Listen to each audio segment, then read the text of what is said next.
All right, today we're going to talk about something that's often called a silent threat. It's the abdominal aortic aneurysm, or AAA for short. Now, this is a really serious medical issue, mainly because it can develop without a single warning sign. And a lot of the time, by the time it's discovered, it's become a life or death situation. So, what exactly is this thing, and who really needs to worry about it? Let's dive in. I want you to just imagine for a second the single largest blood vessel in your entire body. That's your aorta. What if it started to develop a weak spot?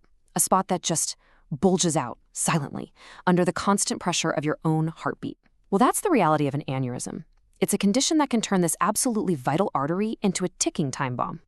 You know, the easiest way to picture this is to think of your aorta like a high-pressure hose, or maybe even a tire on your car. An aneurysm is basically like a bubble forming on the sidewall of that tire. It's a weak point that under pressure could just burst. And when this happens in the part of the aorta that runs through your abdomen, well, that's what we call an abdominal aortic aneurysm. And here's the truly alarming thing about AAAs.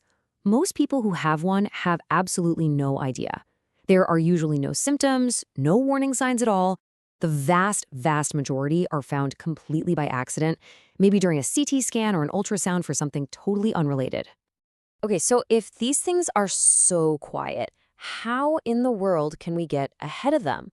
Well, the key is to understand who is most at risk. We're talking about things like your smoking history, family genetics, your age. They all play a huge role. And that brings us to the first crucial step, figuring out those risk factors. So when we start looking at the risk factors, one thing just jumps right out at you: gender. It turns out men are 4 times more likely to develop an AAA than women. That makes it a really critical demographic to think about when it comes to screening. And it's not just gender. Age is another huge factor, especially for men. Get this, a staggering 5 to 10% of men over the age of 65 are affected by this condition. That means as many as 1 in 10 men in this age group could be walking around with a potential aneurysm and be completely unaware of it. I really need to hammer this point home. This condition is overwhelmingly asymptomatic. You just don't feel it. Even that classic sign you might have read about, a pulsing feeling in your abdomen, that's only found in less than a third of patients. And this silence, this is precisely what makes AAs so incredibly dangerous. Because that silence, well, it can be broken, suddenly and catastrophically. The single greatest danger of an aneurysm is that weakened wall of the aorta can tear, and that leads to a rupture. So when an aneurysm ruptures, the symptoms are severe and they are immediate. We're talking about a sudden, intense back or abdominal pain that can even spread down to the groin. And this is almost always followed by a sharp drop in blood pressure, which is a sign of massive internal bleeding. This is a true lights and sirens medical emergency, where every single second counts. And to make an already terrifying situation even worse, these symptoms are often mistaken for other things, like a kidney stone or just really bad back pain. This is exactly why it is so critical for doctors to consider a ruptured AAA, especially in any older male patient who shows up with sudden, severe back or belly pain.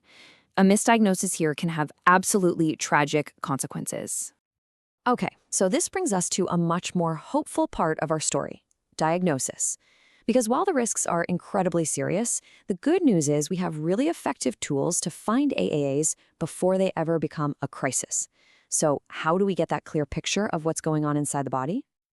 Thankfully, the path to diagnosis is remarkably straightforward. It all starts with a simple, non-invasive ultrasound. It's the perfect tool for screening because it's safe, it's painless, and it's really effective. Now, if an aneurysm is found, a CT scan is usually the next step. It gives a super precise measurement of its size and shape, which is absolutely crucial for planning what to do next. So when do doctors actually decide to step in? Well, the decision is based on some very specific criteria.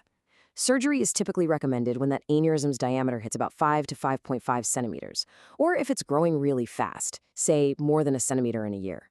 It's a really careful calculation, balancing the risk of the aneurysm rupturing against the risks of the surgery itself. All right, so once the decision to intervene is made, there are 2 main paths for treatment.